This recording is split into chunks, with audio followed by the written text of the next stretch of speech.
আমাদের একটাই দাবি এনটিএসসি কর্তৃক সনদ চাই। তাদের কোনো নিয়মে নাই আমাদের এই 23,000 শিক্ষার্থীকে ভাইবা থেকে ফেল করে মানে বঞ্চিত করা।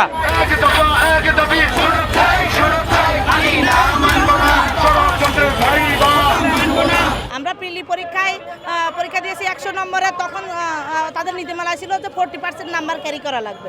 আমরা অবশ্য 40% মানে সর্বনিম্ন আমরা 40% নাম্বার ক্যারি করার পরে আমাদের লিখিততে চান্স দেওয়া হচ্ছে। আমরা 18 লক্ষ পরীক্ষার্থী আবেদন করেছিলাম, সেখান থেকে আমরা প্রতিযোগিতা করে লিখিত পরীক্ষাতে আপনার 40% নাম্বার ক্যারি করলে ভাইভাতে ডাকা হবে।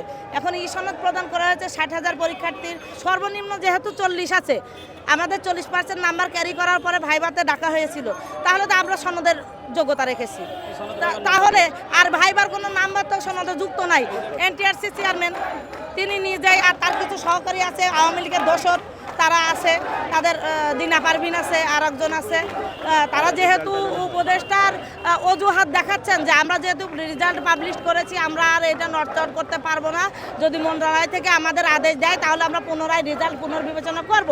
সেহেতু আমরা চাই যে প্রধান উপদেষ্টা, শিক্ষা উপদেষ্টা যেহেতু ভুল প্রমাণিত হয়েছে, তারা নিজের মুখে স্বীকার করেছে, যেহেতু তারা তাদেরকে অর্ডার দিক যে আপনারা যেহেতু ভুল করেছেন তাদের রেজাল্ট সংশোধন করে পুনরায় মূল্যায়ন করুন। সমগ্র বাংলাদেশের কাছে আমাদের একটাই দাবি, সেটা হলো 18তম নিবন্ধনে ভাইবা থেকে তারা বঞ্চিত হয়েছে। আমরা 23,000 শিক্ষার্থী, তাদেরকে সনদ দিতে হবে। কেন আমাদের ন্যায্য দাবি, আমরা 1 থেকে 17তম যারা নিবন্ধনে পরীক্ষা দিয়েছিল তাদের শুধুমাত্র পিলি এবং রিটেন পরীক্ষা হয়েছিল। সেই পিলি এবং রিটেনে যারা উত্তীর্ণ হয়েছিল তাদেরকে সনদ দেওয়া হয়েছিল এবং তাদের রুলসে লেখা আছে, তাদের যে নিয়ম আছে, নিয়মে তারা যারা রিটেনে কোয়ালিফাই হবে তাদেরকে সনদ পাওয়া বাধ্যতামূলক। 18তম নিবন্ধনে আসে আমরা যখন ভাইবা পরীক্ষা দেই 83,000, তার মধ্যে 60,000 উত্তীর্ণ হয় এবং 23,000 উত্তীর্ণ হয় না। তাদের কোনো নিয়মে নাই আমাদের এই 23,000 শিক্ষার্থীকে ভাইবা থেকে ফেল করে মানে বঞ্চিত করা। একটা ভাইবাতে সর্বোচ্চ 10 সেকেন্ড, 15 সেকেন্ড বা 20 সেকেন্ড প্রশ্ন করে বলতে ঠিক আছে আপনি চলে যান। তাহলে এই যে বৈষম্য করার জন্য আমরা তো দেশ স্বাধীনতা করিনি।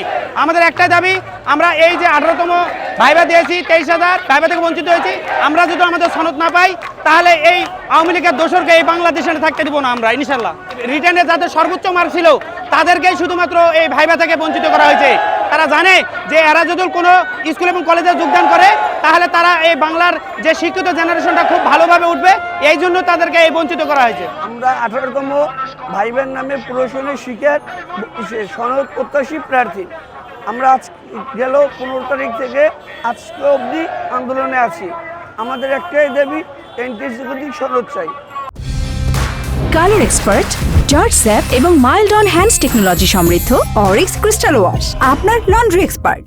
1 থেকে 17তম পর্যন্ত এনটিএসসির নীতিমালা অনুযায়ী যারা রিটেনে পাস করে এবং যাদের একাডেমিক সার্টিফিকেটের কোনো প্রকার সমস্যা নেই তাদেরকেই সনদ প্রদান করা হয়। 18তম ভাইভায় আমরা অংশগ্রহণ করি।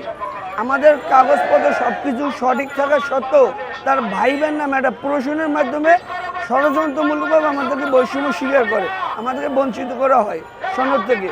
মাননীয় শিক্ষা উপদেষ্টা, মাননীয় প্রধান উপদেষ্টার কাছে বিনীতভাবে অনুরোধ জানাই যাতে আমাদের বিষয়টা বিবেচনায় নেওয়া হয় এবং এনটিএসসির সাথে সমঝোতার মাধ্যমে আমাদের এই 20,000 প্রার্থীকে সনদ প্রদান করা হয়।